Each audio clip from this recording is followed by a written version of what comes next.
But I want us to envision what the standard narrative, what comes to mind when we see news about Africa, when we hear about the people of Africa, the continent. What we usually see, what really makes it to the news, it's war. One, it's people who are struggling. There is always the lens of negativity that always gets to what becomes news in Africa. Unfortunately, very little that is really working well makes it to what the Western or what the popular media portrays about the continent. Now, in looking at the whole continent with a deficit mindset, we do what Goski refers to as a deficit ideology, where a sort of blame the victim mentality is applied, not just to one individual, because definitely there are wars happening on pockets, of the continent, different individual countries, not the entire continent. So in the narrative, what happens to the individuals is blown to be applied to the entire continent, made up of 54 different countries, And what happens with the deficit ideology also is that we do not look at the systemic structures that causes some of these inequalities, some of these deficits, some of these challenges. And so Goski defines the deficit ideology as a sort of blame the victim mentality, which is applied not to a person, but systemically to an entire group of people, often based on a single dimension of their identity.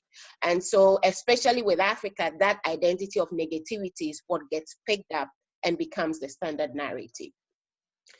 In Ghana, we have this amazing history or cultural bed called Sankofa. And Sankofa is a bed that is able to twist its head back, and as a culture, as a people, we use it to remind us always to go back to what the root causes of any event, of any narrative is. So it cautions us culturally that when you see that narrative, go back to its source, go back to its roots before you draw any conclusions. And so I want us to go back to what some of the standard historical challenges has been when it comes to Africa, which is still pertaining today, even though it's not in its same form as it was before. And two things that comes to mind, even though there are several, is one, the impact of colonization, and when I look at colonization, I look at two major damages that it did to the continent. One is the impact of slave trade. And I'm not going to go deeply into that because you get to meet historical experts and take a tour of the castles and all of that when you come to Ghana during the GCC. One thing I want to look at is our educational system that we inherited from being colonized as a continent.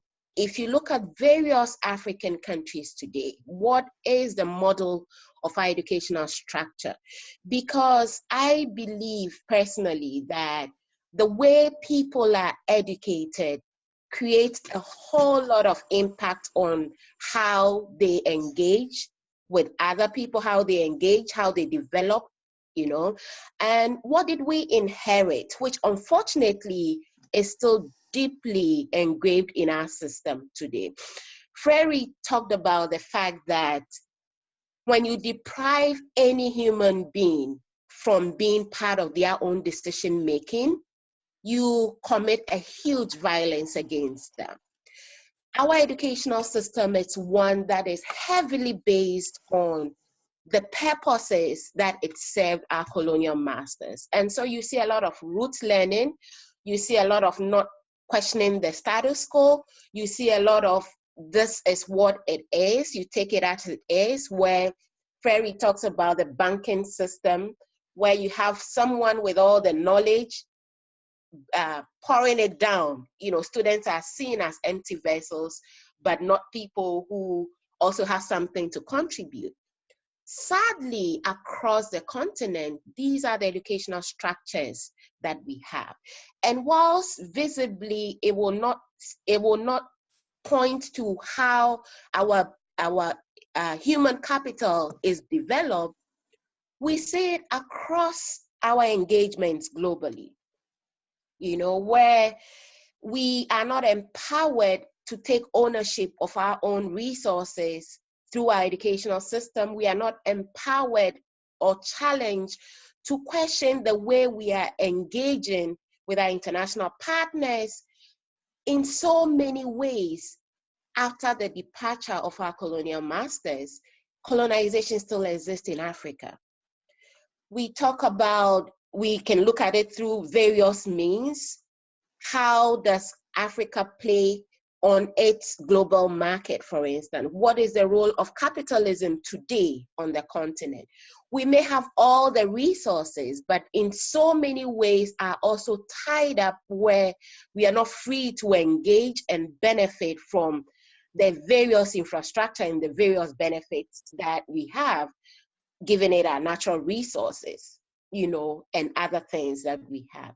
And so one way that many people have tried, and unfortunately it's not seen, one area that people are trying to break the status quo is through our ways that we engage and educate our younger ones, our leaders who are coming to take over, because that we see to be the root that can disrupt this narrative. If you look at Ghana, for instance, what comes to mind might not be, I mean, you may think about the slave trade, you may think about people like Nkrumah. You will not normally think about a country like this, a country which is fully powered, a country that it's comparable and beautiful, and this symbolizes a lot. I see a lot of infrastructure development, might not be at the standard of a Western country, but this is not what you normally will see on our news, you know, every day.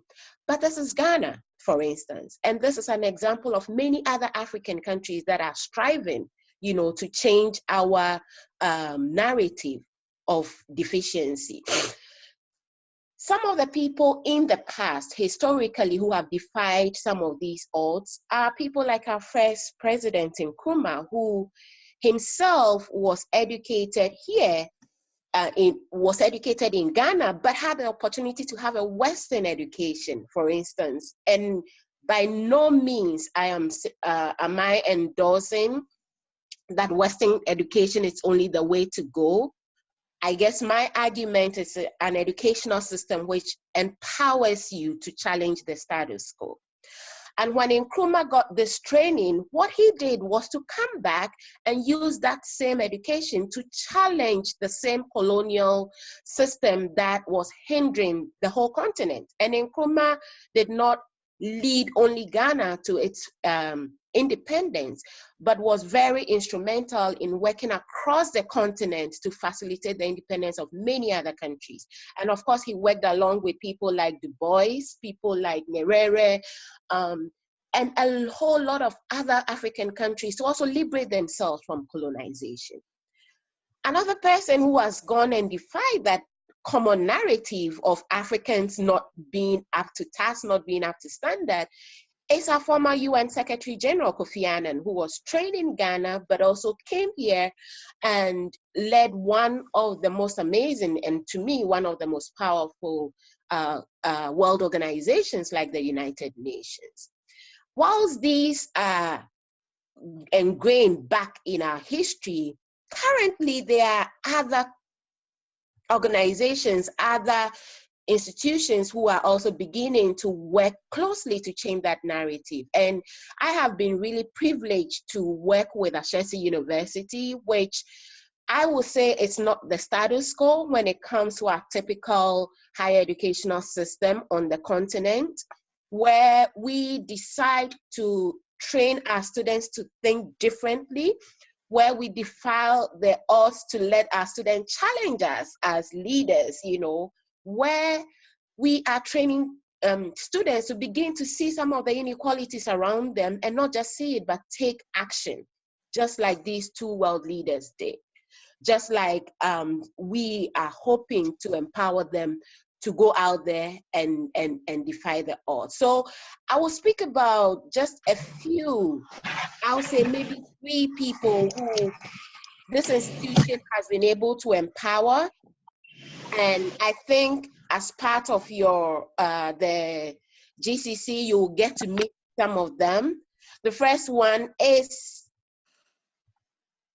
Yaa Woyaw. Yaa Woyaw is going to be one of the speakers during the conference, the Melton Foundation conference. And Yaa Woyaw was our very first, as an institution, the very first female student leaders in the country. For so many years, that position has been for just the male. They had dominated it across universities in the country. But this young lady went ahead not just to be the very first female student leader in the country.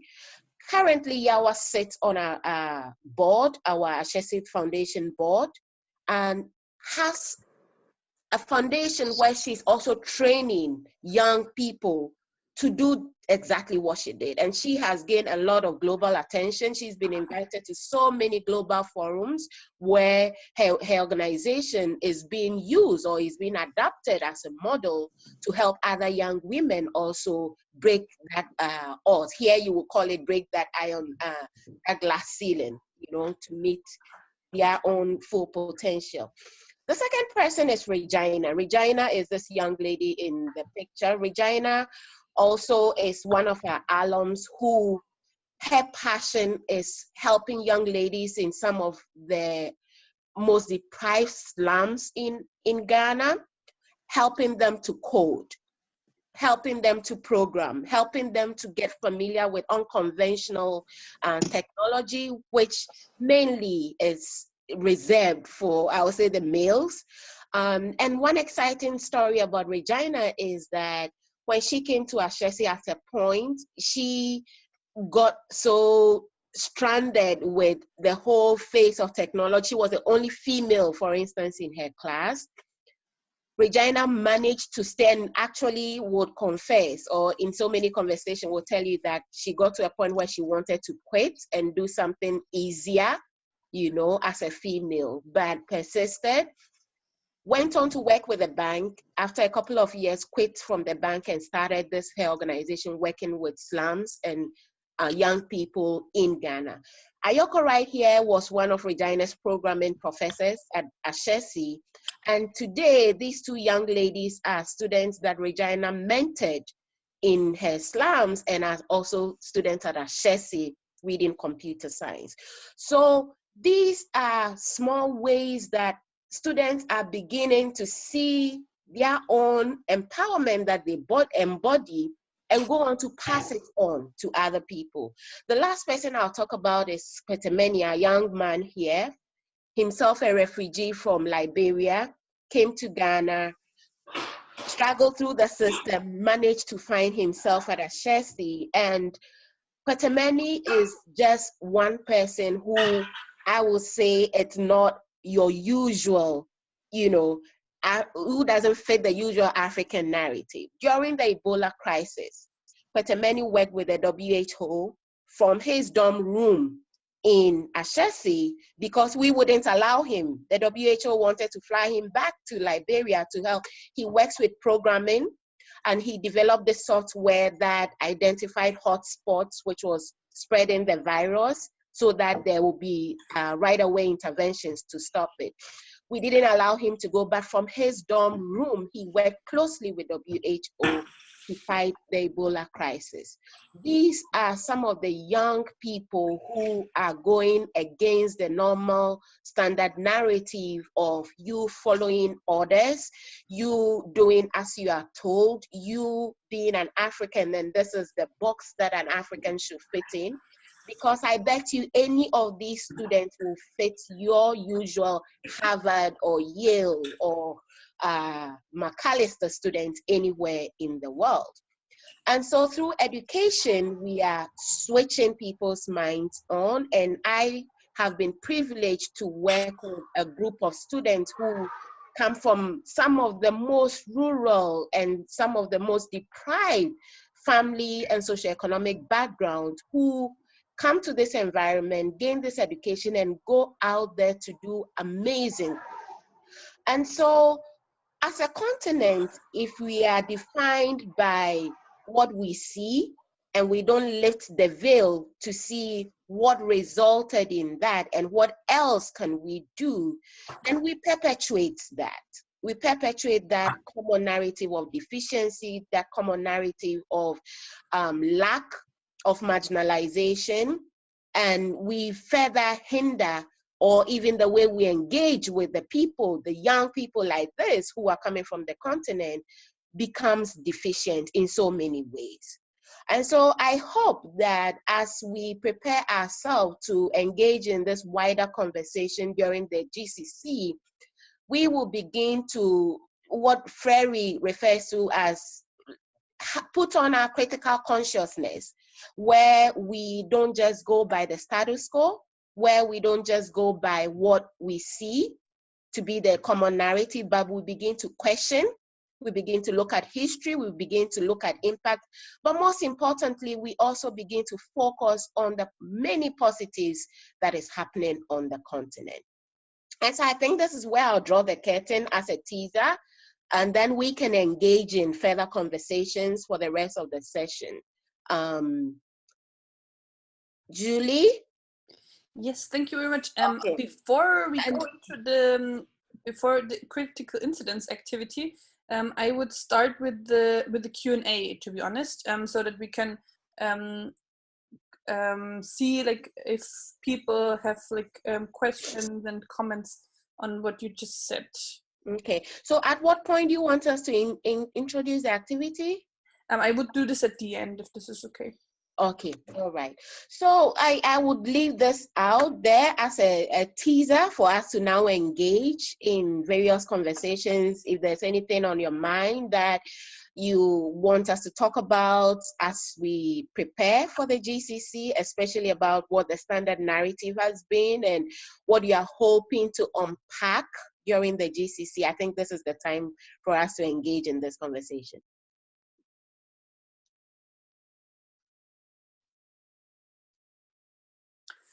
Thank you so much for your impulse on the standard narratives, or define the standard narratives.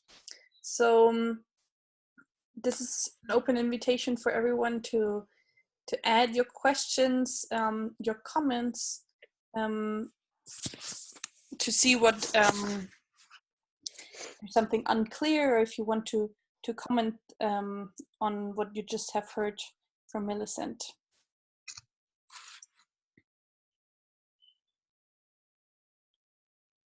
Hi, this is Lana. Can you hear me? Yes.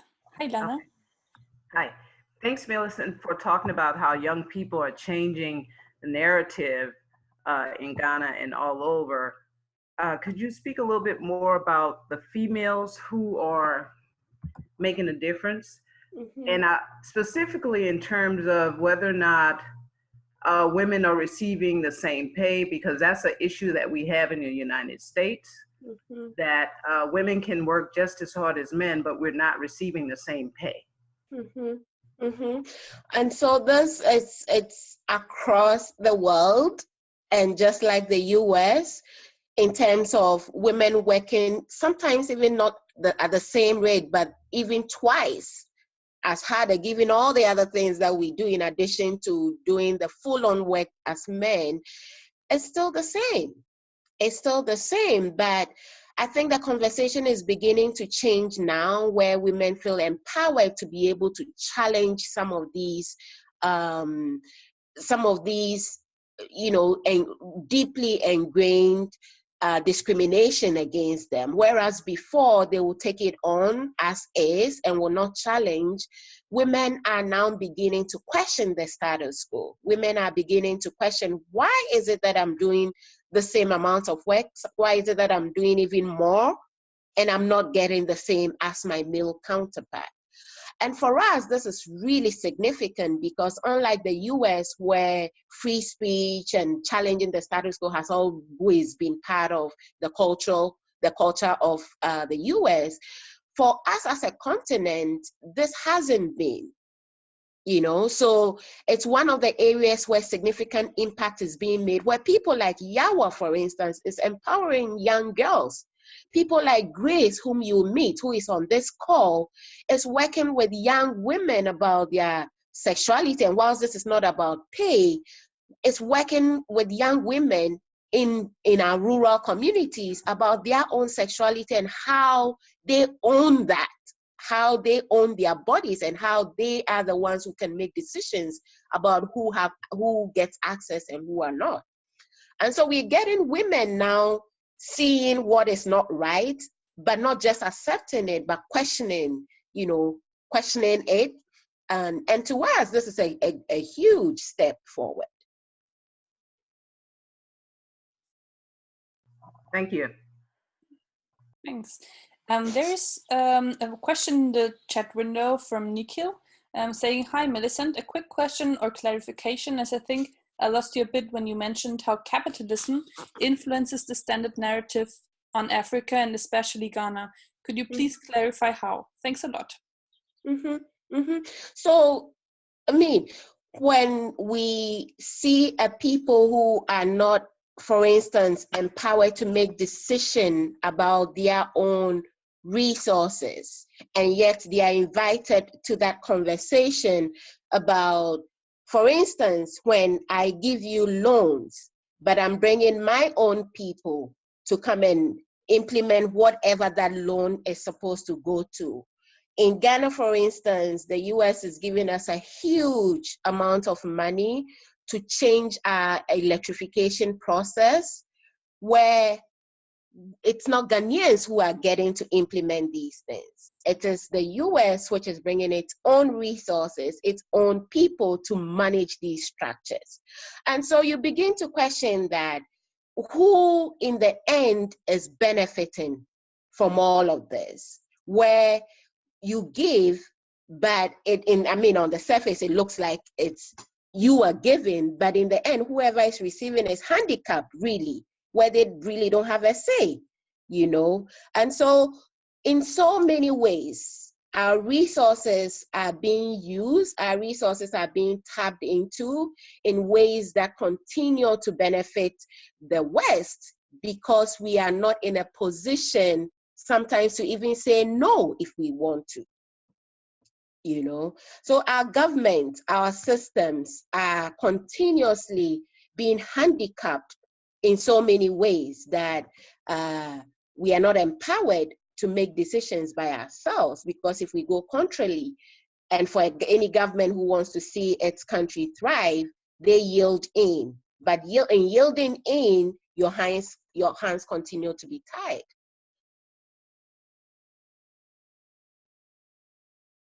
I don't know if this answers your question. Who asked the question again? It was Nikhil.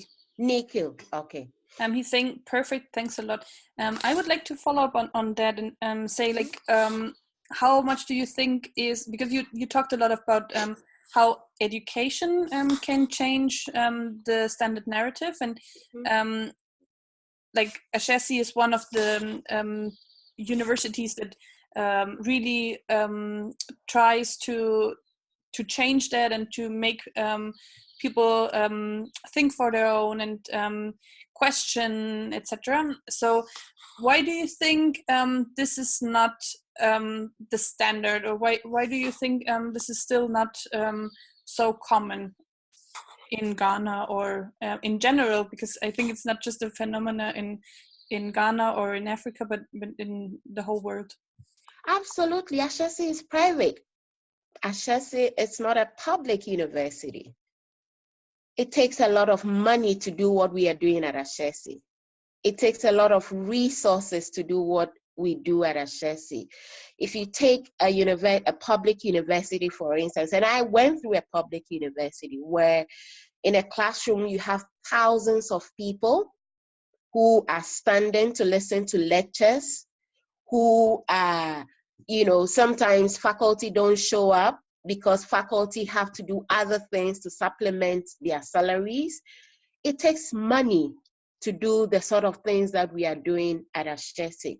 And most of the time, unfortunately, education on most, across the continent, on the budget of many governments, it's just like the US here, it's cut so drastically that the educational system, even if they want, are not being able to do some of these things that we obviously see the impact, the positive impact. And so whilst Ashesi is doing this, Ashesi every year recruits not more than 1,000 people. Whereas our public universities, if we talk of scaling up, which recruits over thousands of students, are not doing what Ashesi does. They don't have the money, they don't have the infrastructure to do the sort of things that Ashesi is doing. It takes a lot of money to say that I'm going to keep 40 students in a classroom, so that I can get the sort of impact that I am getting with these students. It's not the same when you have over 1,000 students in a classroom. So I guess the question comes back to quality. And whilst we can argue that some of these decisions can be made without money, for someone who went through that system, I would say that the bottom line always comes back to money. And if we are not getting government to support this, just because, healthcare also wants budget. It's just like here in the US. We have so many other priorities that the inflow of funds, it's not just keeping up. And that has been the challenge. That has been the challenge. Thank you. I would like to have some comments from the participants, from you out there. I would like to know how much you think is your personal experience in your universities or in your countries in general. If you think you're educated to question the standard narratives, be it Africa or in general.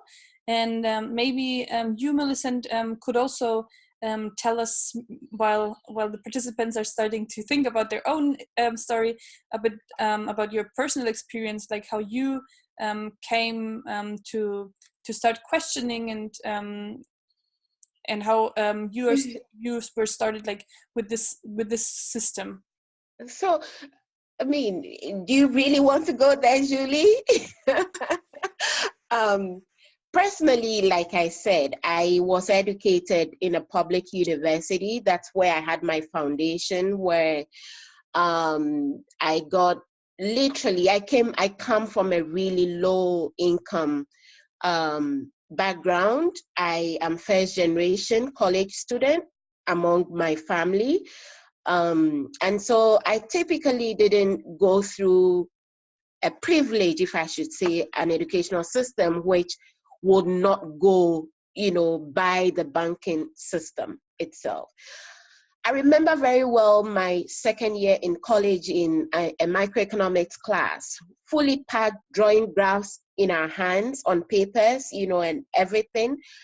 I asked a question. I was brave enough to raise my hand and ask a question in class about something which I don't specifically remember. And my faculty telling me that I actually challenged an assertion that he was making. And he told me that, well, he is going to mark the papers at the end of the exam. So we will see who determines what is right.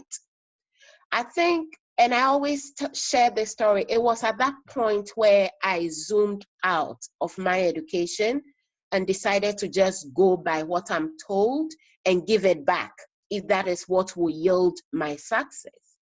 But I wasn't satisfied. I wasn't satisfied. And just to go by just making it, I went by what the system allowed until I think for 8 years after college, I got the opportunity to study here in the US through a Ford Foundation fellowship, and it was a breath of fresh air. I was excited to be in smaller classes. I was excited to be able to challenge my professors, and they didn't see it negatively, And I think that is what has kept me going in whatever it is, being able to look at what else there could be about whatever you're being told. And so briefly, this is my own story about how education can free someone, to be liberated, to be able to engage in their own narrative in ways that they are not forced to just take what is the status quo. Great, thank you. I would like to read out some comments that we have received in the chat window. So Grace is saying, thank you so much, Millicent. Your presentation has been inspiring. Going back to the roots and understanding the context of issues, as you mentioned, will go a long way in helping us brainstorm on the right solutions. Thank you. And Charlotte says, thank you, Millicent, for your input, especially for the connection to education, because it shows again how important education is. And as you said, unfortunately, there is a strong link to financial resources. And Caro said, honestly, in school, we never learned to question anything. And I went to 5 different schools in several regions of Germany. In my opinion, the school systems really do fail in this point.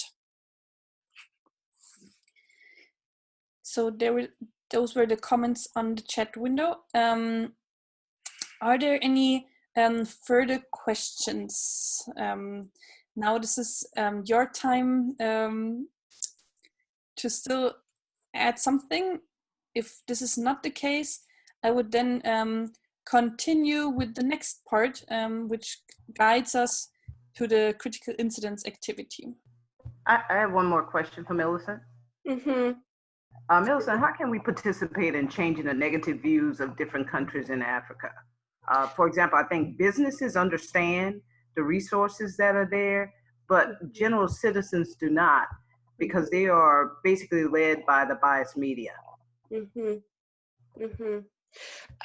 It's unfortunate that we still depend on the what Freire calls the oppressor to be the one whom we put our destinies in their hands. Coming here as a student from Africa, for instance, I have been through so many encounters where I have been, the broad brush had been applied to me, sometimes through papers that I write, sometimes through just because you come from this background, you should not fit what you are exhibiting, And so, for instance, for those of us who are in positions of power, really the biggest asset we can give to anyone is letting them see what they have, rather than letting them see what they already have. I think for Ashesi, we are being successful because we are empowering these students to see what they already have in them. And once that light gets switched on, I tell you, they do so many amazing things that sometimes beat our own imagination, So there's a lot of power in not looking at people deficiently, but looking at what they have and helping them see that to be an asset, no matter how small it is. That becomes a strong foundation for them to now build on, rather than feeling that they lack and must depend on you to be able to make them who they can be, So, especially for those of us who find ourselves in positions of power, when you are dealing with that African student, how do you deal with them? Do you zoom into that deficiency mindset? Or do you look at them as an individual with potential, which he or she might not even be aware of, but you can identify and help them to use it as a tool to obtain whatever they need to obtain. Did I answer the question, Lana? Yes, you did. And I also think for our students at Dillard University, we have quite a few students who are from Nigeria and Kenya and all over the continent. So I think they help to change the narrative, but I don't think it get to as many students as it should. And I mean, typically, I could easily have come to the U of Minnesota, sat in my own corner, achieved my grades, and headed back home without making any impact.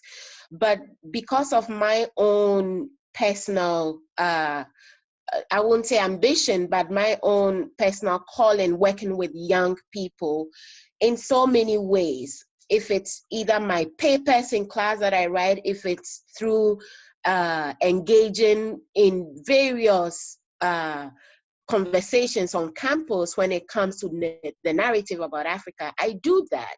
But it's because I feel empowered in this community to be able to do it.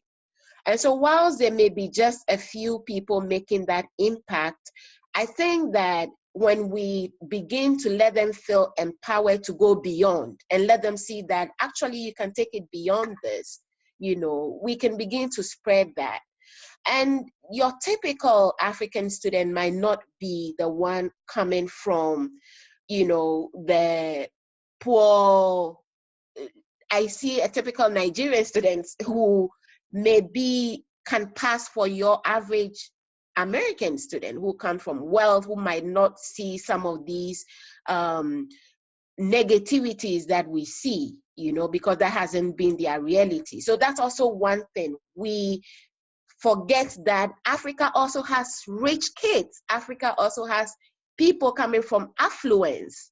And so we have to also be cautious that the fact that that kid is coming from Africa is not fitting your common narrative of deficiency. And so we have to be careful. That's why it's important to always go back and dig. What is this? Where is this kid coming from? How can I engage with that person to make the impact, to make that difference? Thank you. There's one more comment in the chat window. Nikhil's asking, like, saying, I'm also curious if there are any news media houses that generate news from Africa. I know that it's a huge continent, but perhaps something from West or Southern Africa, news generated from the people themselves versus someone else giving an external perspective could also impact the narrative. Would just be interesting to know which ones are there and follow them. So this goes directly to Millicent, but everyone else who knows about something, please also feel free to answer Nikhil's question in the chat window. I mean, one that comes to mind right away is what BBC does on Focus on Africa. And whilst that might not be perfect, I can think of one that was led, unfortunately, by journalist Komla Dumont, who unfortunately passed away, where he just spent time looking at these positive narratives and focused on that. So BBC gave him the platform to do that. So I feel sometimes it's us looking, and whilst, for instance, this is a perfect question to ask which other media houses are doing, it takes us digging it out, you know, and finding it rather than just consuming what we have. So this is what I know. I don't know if anybody knows of any other media houses that looks at Africa differently and takes narrative from the Africans themselves. I know recently also CBS did a whole documentary on Ashesi, where they were at Ashesi. They asked, interviewed our president, for instance, interacted with some teachers and all of that. On CBS, I've forgotten which program on CBS, but it was on CBS channel. Thank you. Just in general, not a media house, but also very useful sometimes is Global Voices. So where you get like direct insights from the people on the ground, be it Africa or everywhere else in the world. So I would like to wrap up. If you have further questions on that, please feel free to use our GCC channel, and this leads me perfectly to the exercise, because we launched our channel. So this is like a channel for the leading to the conference, and we will start with the pre-GCC activities. So this was the first Melton Share. So thank you very much, Millicent, for your Melton Share on that. And as well as last year, we want to keep the conversation and continue discussing what this means, like to defy the standard narrative. So we have this little exercise, and we want you to use the GCC channel to discuss it further. And you can also, if you have further questions to Millicent, she will be in this channel as well. And if you have further comments to her presentation, you can also add them there. So now talking about the activity, you can see on the left picture a little story. Kylie went to Ghana for a holiday and took this picture. And then to select for his album, he decided to use this detail of this picture. So the questions we want you to think of is, why do you think Kylie did this? And how does Kylie's choice of picture for his album relate to the context of the standard narrative of a typical African country?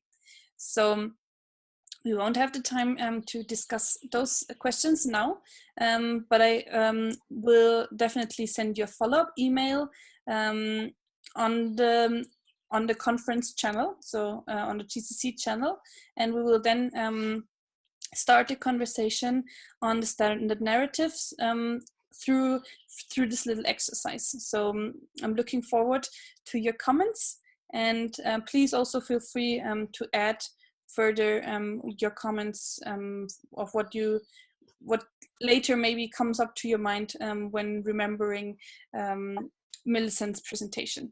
As I said, like, we recorded the session, so you can also always go back to the recording later, and I will share all this with you through the channel.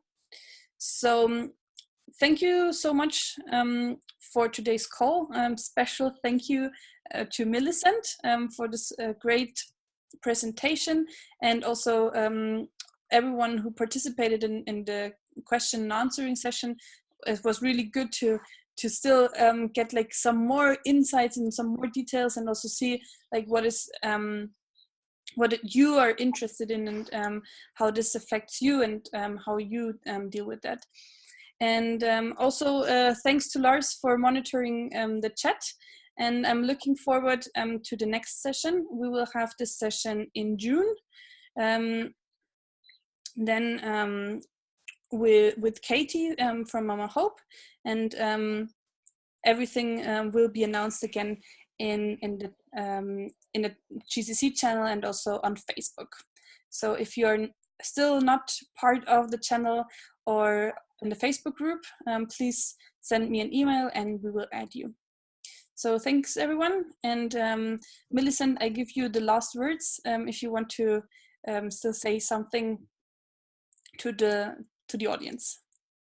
No, I just want to say thank you for the opportunity. I am really excited, and I can say for the rest of the group at Ashesi, we are really, really excited to host this GCC and really looking forward to it.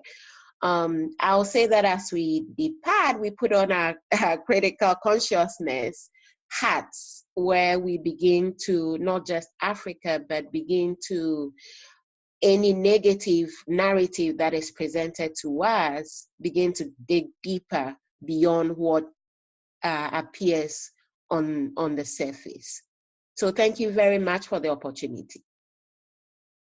Thank you.